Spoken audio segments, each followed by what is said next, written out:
और मोदी सरकार ने सरकारी कर्मचारियों को एक बड़ा तोहफा दिया।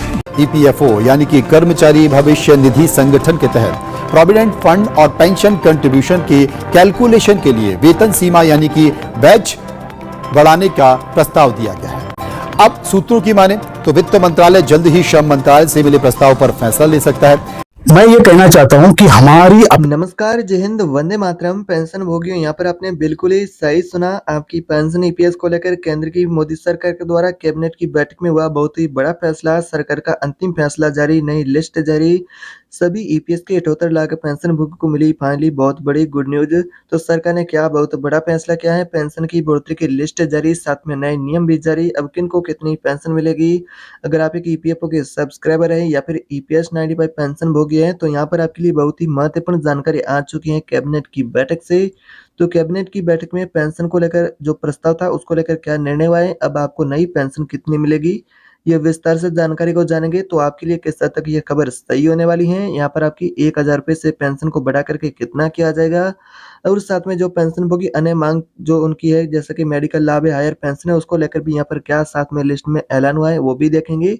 तो आप सभी पेंशनधारक के इस वीडियो को बिल्कुल ही ध्यान से देखते रहिएगा। तो यहाँ पर ईपीएस पेंशन की बढ़ोतरी को लेकर यहाँ पर बहुत बड़ी गुड अपडेट बताई जा रही है कि 10 बजे की कैबिनेट की बैठक से पेंशन के प्रस्ताव को लेकर लंबी चर्चा के बाद केंद्र की मोदी सरकार ने जारी की पेंशन धारकों के लिए एक बड़ी सौगात है। 4 नए लाभ को लेकर भी यहाँ पर जानकारी आ रही है।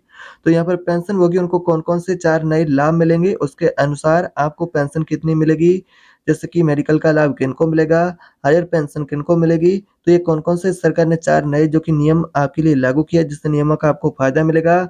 तो यहाँ पर केंद्रीय एवं रोजगार मंत्री मनसुख मंडाविया के द्वारा यहाँ पर पेंशन भोगियों के लिए पेंशन की बढ़ोतरी को लेकर एक बार फिर से अभी नया फैसला भी आ चुका है, और पेंशन के प्रस्ताव को लेकर वित्त मंत्रालय का भी बहुत बड़ा यहाँ पर निर्णय बताया जा रहा है जिसके अनुसार आपकी पेंशन कितनी बढ़ेगी। तो सारी जानकारी आगे वीडियो में विस्तार से जानते हैं। पेंशन के प्रस्ताव पर केंद्र सरकार का अंतिम यहाँ पर फैसला जारी, ऐसी यहाँ पर अपडेट आ चुकी है कि आपको जो वेतन लिमिट में बढ़ोतरी मिलेगी, मिनिमम पेंशन यहाँ पर आपका बढ़ेगा, और साथ में कौन कौन से आपको लाभ देखने को मिलेंगे, ये कंप्लीट जानकारी आज के इस वीडियो में जानेंगे जो कि ताज़ा अपडेट आ रही है मीडिया रिपोर्ट के अनुसार। तो वीडियो में आगे बढ़ने से पहले आपसे कुछ छोटी सी रिक्वेस्ट रहेगी, अभी तक आपने चैनल को सब्सक्राइब नहीं किया है तो चैनल को सब्सक्राइब कर दे, बेल आइकन को जरूर दबा दे ताकि आपको आने वाली इस प्रकार की महत्वपूर्ण अपडेट मिलती रहे। अपने साथी पेंशनधारक के उनकी ये वीडियो जरूर शेयर करें ताकि वो भी इस जानकारी को जान सके। तो चलिए जानते हैं अब इस अपडेट को विस्तार से। तो यहाँ पर वित्त मंत्रालय का आपकी पेंशन के प्रस्ताव को लेकर एक नया संकेत आज की कैबिनेट की बैठक से बताया जा रहा है, और यहाँ पर 3 नई घोषणाएं भी की गई हैं। ये 3 नई घोषणाओं का जो फायदा आपको मिलेगा, ये किन किन पेंशन धारकों को मिलेगा, इसमें से यहाँ पर बात करें 2 प्रस्ताव को मंजूरी भी दी गई है, और 2 प्रस्ताव को लेकर यहाँ पर चर्चा भी हुई है, और 3 यहाँ पर घोषणाएं भी हुई है। आइए जानते हैं ये घोषणा और प्रस्ताव से जुड़ी जानकारी क्या है। तो यहाँ पर एक ईपीएफओ से भी यहाँ पर महत्वपूर्ण जानकारी आ चुकी है कि ईपीएफओ ने पेंशन को लेकर एक नया सर्कुलर जारी किया है जिसमें भी ईपीएफओ ने आपके वेतन लिमिट को लेकर ताजा संकेत दिया है। उसके अनुसार आपका वेतन लिमिट जो 15,000 रुपये जिसके अनुसार अब जो मिलता है उसे बढ़ा करके कितना नया वेतन लिमिट किया जाएगा, उसको लेकर ईपीएफओ ने एक बार फिर से यहाँ पर महत्वपूर्ण पेंशन बुक के लिए संकेत जारी किया है। तो यहाँ पर वित्त मंत्रालय का जो फैसला है पेंशन धारकों के लिए बहुत महत्वपूर्ण और इम्पोर्टेंट होने वाला है। तो आप ये वीडियो ध्यान से देखते रहिएगा। तो ईपीएस के 78 लाख पेंशन होगी उनके लिए सरकार के द्वारा पेंशन के प्रस्ताव को सौंपे जाने के बाद लगातार यानी कि प्रयास जारी था, और अब इसको लेकर यहाँ पर पेंशन का प्रस्ताव जो कि प्रमुख मांगों को लेकर ईपीएस का वो अंतिम चरण में पहुंच चुका है। आज की कैबिनेट की बैठक से आपके लिए कौन सी 3 नई घोषणाएं अगर उनके बारे में बात करें तो यहाँ पर पेंशन भोगी की एक तो यहाँ पर पेंशन की बढ़ोतरी को लेकर चर्चा हुई, उसको लेकर कंफर्म फैसला अभी होना बाकी है।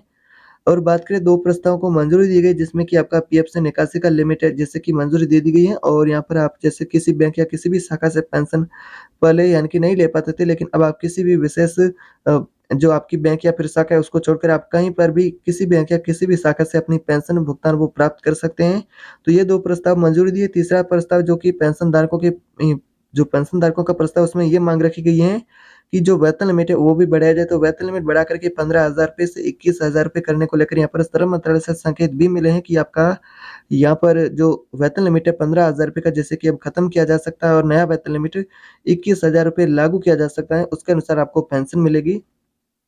और ईपीएफओ ने भी फिलहाल यही सर्कुलर के माध्यम से जानकारी दी है कि यहाँ पर आपका वेतन लिमिट बढ़ सकता है वेतन लिमिट की बढ़ोतरी को लेकर भी संकेत मिला है। तो उसके अलावा यहाँ पर संसदीय समिति ने भी पेंशन को लेकर एक बार फिर से नया 2 प्रस्ताव को लेकर यहाँ पर सिफारिश की है। तो यहाँ आइए जानते हैं कि यहाँ पर संसदीय समिति का जो कि प्रस्ताव है वो आपके लिए महत्वपूर्ण होने वाला है, जिसके अनुसार अगर पेंशन को लागू किया जाता है तो सभी पेंशनभोगी उनको एक जीवन जीने लायक बेहतर पेंशन मिलेगी। तो वर्तमान में अभी बात करें तो 36 लाख ऐसे भी पेंशनभोगी है जिनको अभी तक वर्तमान में बात करें तो 1000 रुपये का भी पूरा पेंशन नहीं मिला है, तो वो कैसे यहाँ पर जीवन यापन करेंगे? इसी सवाल के साथ पेंशनभोगी ने कहा है कि सरकार इसको लेकर जल्द कदम उठाए और ताकि बुजुर्ग लोग हैं उनको बेहतर पेंशन मिले। तो यहाँ पर कैबिनेट की बैठक में इस तरह की चर्चा भी हुई है कि पेंशन की बढ़ोतरी जो पेंशनभोगी को जल्द ही लागू किया जाए, जिसमें 9000 प्लस सीडी की पेंशन को लेकर भी चर्चा हुई, साथ में मेडिकल लाभ भी दिया जाए, लेकिन अंतिम निर्णय अभी होना बाकी है कि यहाँ पर कैबिनेट की बैठक से इस तरह की फिलहाल जानकारी आपके लिए बताई जा रही है। आइए जानते हैं कि यहाँ पर संसदीय समिति ने क्या नई सिफारिश जारी की है, जिसके अनुसार आपकी पेंशन पर उस सिफारिशों का क्या असर होगा और कितना आपको लाभ होगा।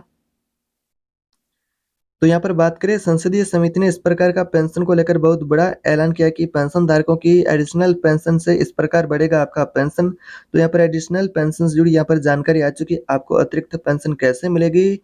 संसदीय समिति के द्वारा यह सुझाव भी दिया गया है कि जो 65 साल से सभी पेंशनभोगी उनको हर यानी कि 5 साल में 5% पेंशन की बढ़ोतरी का लाभ दिया जाए। इसी के बाद जब कोई पेंशनभोगी 70 साल की आयु में यानी जैसे कि कंप्लीट करता है तो उसको 10% की पेंशन की बढ़ोतरी का लाभ मिले। इसी तरह 75 से 80 की उनकी आयु हो जाती है कंप्लीट वर्ष, तो फिर उनको 15% पेंशन की बढ़ोतरी का लाभ मिले। तो यहाँ पर संसदीय समिति के द्वारा यहाँ पर 5 वर्षों से पेंशनभोगियों की जो पेंशन की राशि में सीधा ही बढ़ोतरी की जाए, या फिर सरकार हर 1 साल में 1% पेंशन की बढ़ोतरी करे तो भी 5 साल में 5% की बढ़ोतरी हो जाएगी, या फिर सीधा ही सरकार हर 5 साल में 5% पेंशन की बढ़ोतरी करे तो भी यहाँ पर आपको लाभ मिलेगा। तो इसको लेकर यहाँ पर ये प्रस्ताव को लेकर यहाँ पर जानकारी दी है कि सरकार इनमें से कोई भी एक प्रस्ताव को लागू करे, या तो सरकार हर 1 साल में 1% पेंशन बढ़ाए, या फिर सीधा ही 5 साल में सीधा ही एक साथ एक ही वर्ष में यानी कि 5% पेंशन की राशि बढ़ा दी जाए, ताकि बुजुर्ग लोग हैं उनको एक जीवन जीने लायक बेहतर पेंशन मिले। तो यहाँ पर पेंशनभोगी के द्वारा यही कहा जा रहा है कि पेंशनभोगी उनको एक बेहतर पेंशन मिले। तो अभी ये नियम जो कि आपको इसके अनुसार लाभ मिलता है वो 80 वर्ष की आयु के बाद ये लाभ मिलता है, तब से आपको यानी कि पेंशन की बढ़ोतरी मिलती है। लेकिन यहाँ पर ये पेंशन का लाभ आप लेते हैं तो इसका कुछ ही पेंशनभोगी लाभ उठा पाते हैं, ताकि वो 100 वर्ष की आयु तक पहुँच ही नहीं पाते। उससे पहले यानी कि जो पेंशनभोगी ने यहाँ पर मांग की है कि ये लाभ पेंशनभोगी को 80 वर्ष की जगह अब 65 वर्ष से लाभ मिलना शुरू किया जाए, ताकि वो इसका लाभ उठा पाए। अगर लागू होते हैं तो ऐसे में यहाँ पर आपकी बढ़ेगी पेंशन। एडिशनल पेंशन के अनुसार पेंशन की बढ़ोतरी होती है, तो पेंशनभोगी को 65 साल से ही 5% की पेंशन की बढ़ोतरी का लाभ मिलना शुरू होगा। तो इसी तरह हर 5 साल में आपकी 5% पेंशन है जो बढ़ जाएगी। तो इस प्रस्ताव को लेकर कई राज्य सरकारों ने लागू भी किया, जिसमें कि हिमाचल प्रदेश में 65 वर्ष से आयु के बाद यानी कि 5% की पेंशन की बढ़ोतरी की जाती है। राजस्थान में 75 साल की आयु पर 10% की पेंशन की बढ़ोतरी की जाती है। तो इस प्रकार से यानी कि कुछ राज्यों ने यहाँ पर मंजूरी भी दी है, लेकिन कुछ अभी भी राज्य बाकी है जिसको लेकर यहाँ पर सहमति बनने वाली है। तो अभी तक केंद्र की सरकार के द्वारा इसको लागू नहीं किया गया है। आपको बता दें कि इसी वजह से पेंशनभोगी केंद्र सरकार से पेंशन की बढ़ोतरी की मांग करें, तो सभी पेंशनभोगी का यही कहना है कि राज्य सरकार ऐसा करने में सक्षम है, तो केंद्र सरकार भी अपना इसको लेकर नियम बना करके पेंशनभोगी उनको लाभ दे। तो यहाँ पर कई हाईकोर्ट भी यहाँ पर फैसले दे चुके हैं, जिसमें बात करें गुवाहाटी हाईकोर्ट के द्वारा भी फैसला किया गया है कि पेंशन धारक है उनको पेंशन 79 साल पूरी होने पर उनको पेंशन बढ़नी चाहिए। ये केवल बल्कि मद्रास हाईकोर्ट के द्वारा ही इसका समर्थन किया गया है। दिल्ली AFT ने भी यहाँ पर इस पर मुहर लगाई है। तो इतने नतीजे होने के बाद भी अभी तक केंद्र सरकार ने इसको लेकर कोई भी निर्णय नहीं लिया है। निर्णय लेने में केंद्र सरकार असमर्थ है, तो केंद्र सरकार का भी इसको लेकर बड़ा फैसला हो सकता है। केंद्र सरकार के सिवा इस तरह की जानकारी बताई जा रही है कि संसदीय समिति की सिफारिशों के बाद केंद्र सरकार के द्वारा सभी विभागों से पेंशनभोगी का डाटा मांगा था। इससे ये जानकारी मिलेगी कि पेंशनभोगी जो कि 65, 70 और 75 साल के कितने हैं, और सभी पेंशनभोगी के द्वारा ये डाटा केंद्र सरकार को सौंपा गया है। इसे मंजूरी के लिए विभाग के पास भी भेजा गया है, जो कि पेंशन का प्रस्ताव अंतिम चरण में इसको लेकर कभी भी ऐलान हो सकता है। तो यहाँ पर आप सभी के लिए पेंशन धारकों की पेंशन की बढ़ोतरी को लेकर सरकार बहुत ही जल्द अब ऐलान करने वाली है। वित्त मंत्रालय के द्वारा भी यही संकेत मिले हैं, और यहाँ पर EPFO से भी यही संकेत मिले कि यहाँ पर आपका वेतन लिमिट है आपका वो बढ़ सकता है, जिसके अनुसार आपको एक बेहतर पेंशन भी मिलेगी। तो इस तरह की फिलहाल आपके लिए ताज़ा जानकारी होने वाली इस प्रकार की महत्वपूर्ण अपडेट के लिए चैनल को सब्सक्राइब कर बेल आइकन को जरूर दबा दें, और अपने साथी पेंशनर्स को वीडियो जरूर शेयर करें ताकि वो भी इस जानकारी को जान सके। तो नई वीडियो के साथ नई जानकारी के साथ फिर मिलेंगे, तब तक के लिए जय हिंद।